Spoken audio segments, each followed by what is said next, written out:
अस्सलाम वालेकुम, welcome to my channel Wisdom Academy. आज हम फर्स्ट ईयर के चैप्टर नंबर 9 मैथ का स्टार्ट करेंगे। चलिए हम स्टार्ट करते हैं चैप्टर नंबर 9 को। फंडामेंटल्स ऑफ ट्रिग्नोमेट्री, इंट्रोडक्शन देखते हैं। The word trigonometry has been derived from 3 Greek words. ठीक है, ट्राई मतलब trigonon, angles and metron measurement. Literally it mean measurement of triangle. ये बहुत इम्पोर्टेंट है, इस चीज़ को आप याद रखें, नेक्स्ट भी आपके काम आएगा। आपसे जब पूछा जाता है कि ट्रिग्नोमेट्री क्या है तो आप जस्ट इतना ही बता दें कि मेजरमेंट ऑफ ट्राइंगल्स। ठीक है, एंगल्स। ठीक है, टू रे with a common starting point from an angle. Angle क्या होता है, यानी कि स्टार्टिंग पॉइंट टू रे का एक हो और उसके नतीजे में जो बनने वाला एंगल होता है वो एंगल होता है। ठीक है, इसे मैं आगे थोड़ा सा डिस्कस करती हूँ। One of the ray of angle is called initial side and the other is terminal side. ठीक है, इसे हम डायग्राम से थोड़ा सा देखते हैं। तो डायग्राम में हम देखते हैं, ये देखें, ये हमारे पास टू रे हैं। ठीक है, और इसकी जो रोटेशन है वो है हमारे पास क्या है, एंटी क्लॉकवाइज। एंटी क्लॉकवाइज क्या होता है, इस तरफ से रोटेट करना।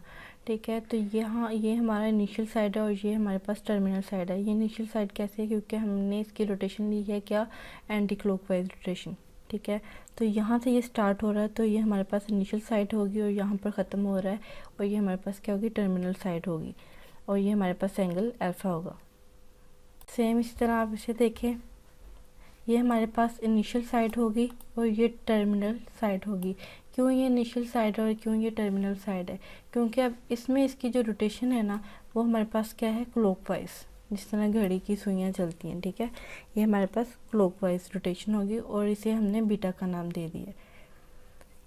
तो जहाँ से ये स्टार्ट हो रही है उसे इसलिए हमने इनिशियल साइड कहा है और ये जहाँ पर ये ख़त्म हो रही है इसे हम टर्मिनल साइड कहेंगे।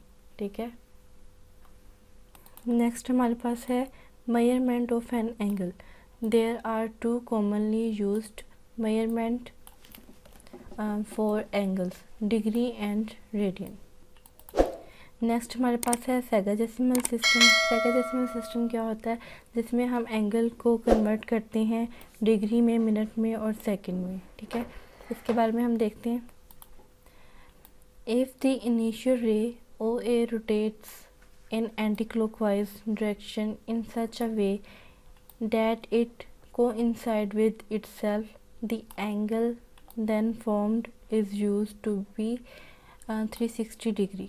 ठीक है, वन रोटेशन जो होगी एंटी क्लॉकवाइज वो 360 डिग्री के इक्वल होता है। किस तरह से, इसे थोड़ा सा देख लें। अब हम यहाँ पर एंटी क्लॉकवाइज एक रोटेशन लेंगे, वन रोटेशन यानी फुल रोटेशन लेनी है, तो ये 360 डिग्री एंगल बना रही है।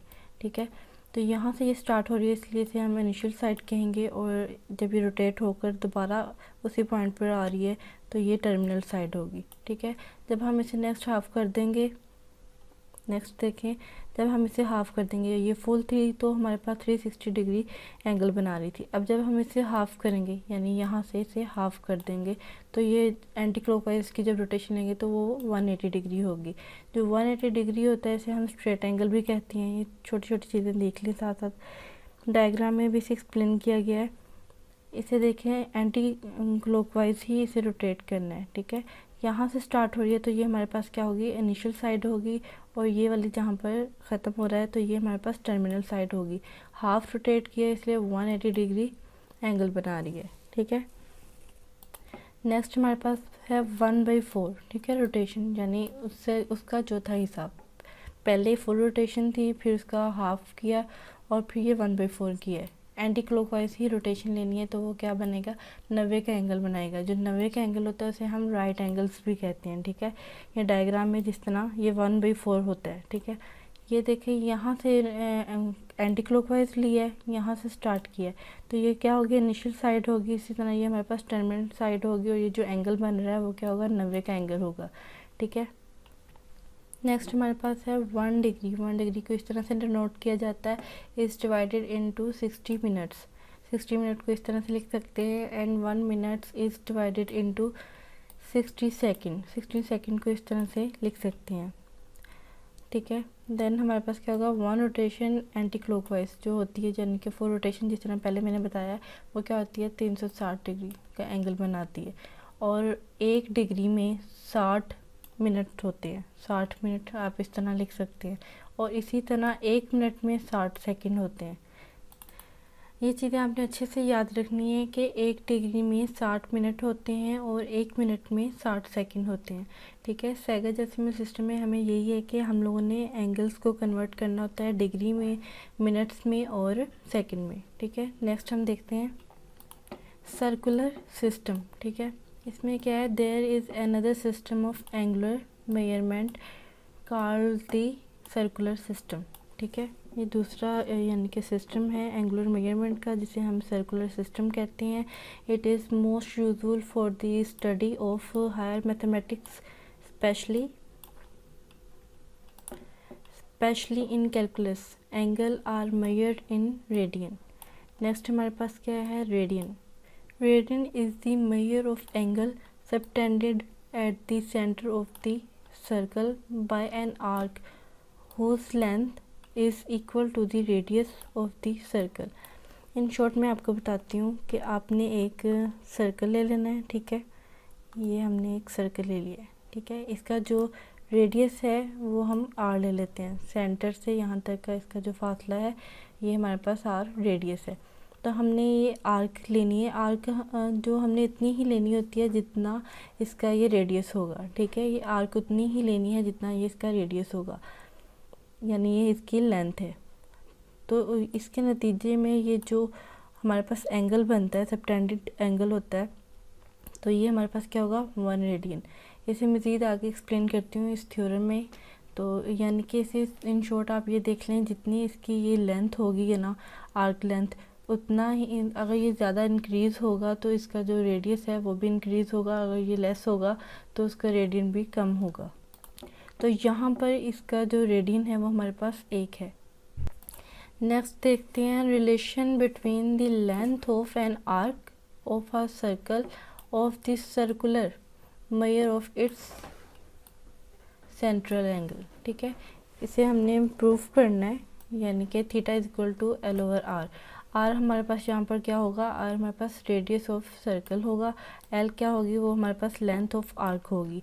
Theta is the circular measure of central angle, ठीक है। इनका हमने रिलेशन बताना है कि किस तरह से होगा। An angle of theta radian subtends an arc A B of the circle of length is equal to theta dot R, ठीक है। इसे थोड़ा सा एक्सप्लेन करती हूँ डायग्राम के ज़रिए। ये हमारे पास रेडियस आर है, ठीक है, और ये हमारे पास आर्क लेंथ है, आर्क लेंथ है जो कि थीटा और आर है, ठीक है।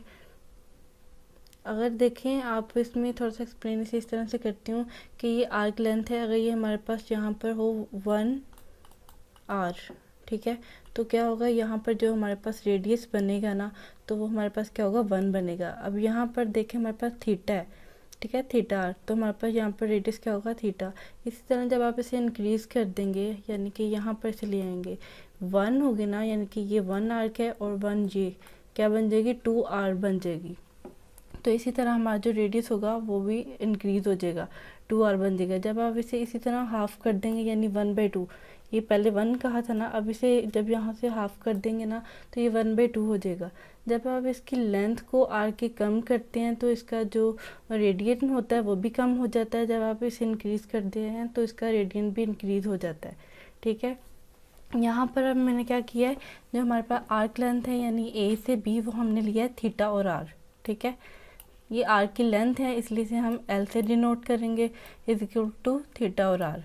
हमने प्रूफ जो करना था उसमें ये था theta is equal to L over are.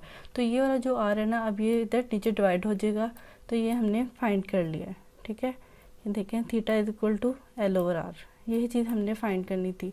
इसमें बस इतनी सी चीज़ याद रखनी है, जब भी आर्क लेंथ में इजाफा होगा तो उसके रेडियन में भी इजाफा होता है, अगर वो कम होती है तो उसका रेडियन भी कम होता है। नेक्स्ट जो हमारे पास है वो है conversion of radian into degree and vice versa. यानी कि रेडियन को डिग्री में कन्वर्ट करना है और डिग्री को रेडियन में, ठीक है। We know that circumference of circle of radius is 2 pi R, ठीक है, हमें पता ही है, यानी कि ये हमारे पास सर्कल है और इसका सर्कमफ्रेंस हमारे पास क्या होता है 2 पाई आर, ये हमारे पास लेंथ ही है, ठीक है, इसलिए से एल से डिनोट किया है।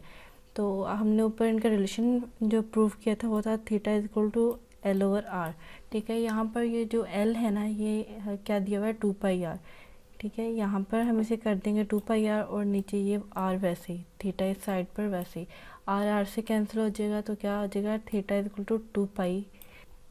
देखें 2 pi radian is equal to 360 degree, ये किस तरह से इसके इक्वल है, देखें 2 वैसे ही है, पाई की वैल्यू क्या होती है 180 डिग्री, तो जब आप 2 को 180 से मल्टीप्लाई करते हैं तो हमारे पास 360 बन जाता है। नेक्स्ट देखें हमारे पास इसी तरह हम लेंगे, ये हमारे पास 2 पाई इज इक्वल टू 360 था ना, जब हमने pi radian is equal to 180 किया तो क्या करेंगे, ऊपर वाले में ही ये 360 है ना, 2 को आप इसके नीचे डिवाइड कर दें, ठीक है। ये पाई, ये वाला पाई वैसे ही, जब आप 360 को 2 पे डिवाइड करेंगे तो हमारे पास क्या आ जाता है 180, ये चीज़, ठीक है। इसी तरह जब आप इसे पाई को भी इधर ले आएंगे तो यहाँ पर क्या बचेगा 1 रेडियन। ये चीज़ इंपॉर्टेंट रिजल्ट है, हमने याद रखना है कि जो 1 रेडियन है वो 180 डिग्री ओवर पाई के इक्वल होता है। इसे अगर आप मज़ीद एक्सप्लेन करना चाहते हैं तो देख लें 180 डिग्री वैसे ही पाई की जब वैल्यू ना दी हो तो वो क्या होती है 3.1416, ठीक है। आप इसे डिवाइड करेंगे तो अप्रोक्सीमेटली हमारे पास ये इसका जवाब आएगा। इसी तरह जब आपने यहाँ पर देखें आपने रेडियन निकाला है, ठीक है, अब हमने क्या 1 डिग्री निकालना है, तो क्या करेंगे, ये जो 180 है ना, इसी पॉइंट से 180 ये से हम इसके नीचे जाकर ये डिवाइड हो जाएगा, तो यहाँ पर क्या बचेगा, यहाँ पर 1 ही बच जाएगा, ये 1 डिग्री है, ठीक है। और जब आप 180 को इधर डिवाइड कर देंगे तो ये 1 डिग्री किसकी इक्वल हो जाएगा पाई ओवर 180। जब आपने रेडियन करना है, ठीक है, रेडियन, तो आपने इस पाई को इस तरफ लेकर जाना है, तो 1 रेडियन 180 डिग्री ओवर पाई के इक्वल होगा। जब आपने डिग्री करना है तो आपने यहाँ से ये जो 180 है इसे दूसरी साइड पर डिवाइड करना है, ठीक है, तो फिर 1 डिग्री के, ये 2 चीज़ें आपने अच्छे से याद रखनी है, रेडियन और ये डिग्री वाली। पाई की वैल्यू क्या है 3.1416 और 180 वैसे ही, जब आप इसे डिवाइड करेंगे तो अप्रोक्सीमेटली इसके इक्वल आ जाएगा, ठीक है। जो 1 डिग्री है वो 0.017 रेडियन की इक्वल होगी, लेकिन आपने जस्ट ये याद करना है कि ये 1 रेडियन किसके इक्वल होता है और ये 1 डिग्री। नोट वही है जो मैंने एक्सप्लेन किया है, if the value of pi is not given we shall take pi is equal to 3.1416। आज मैंने आपके साथ फर्स्ट ईयर की मैथ के चैप्टर नंबर 9 का इंट्रोडक्शन शेयर किया है। इंशाल्लाह कल हम एक्सरसाइज स्टार्ट करेंगे। मुझे दें इजाज़त, अल्लाह हाफिज़।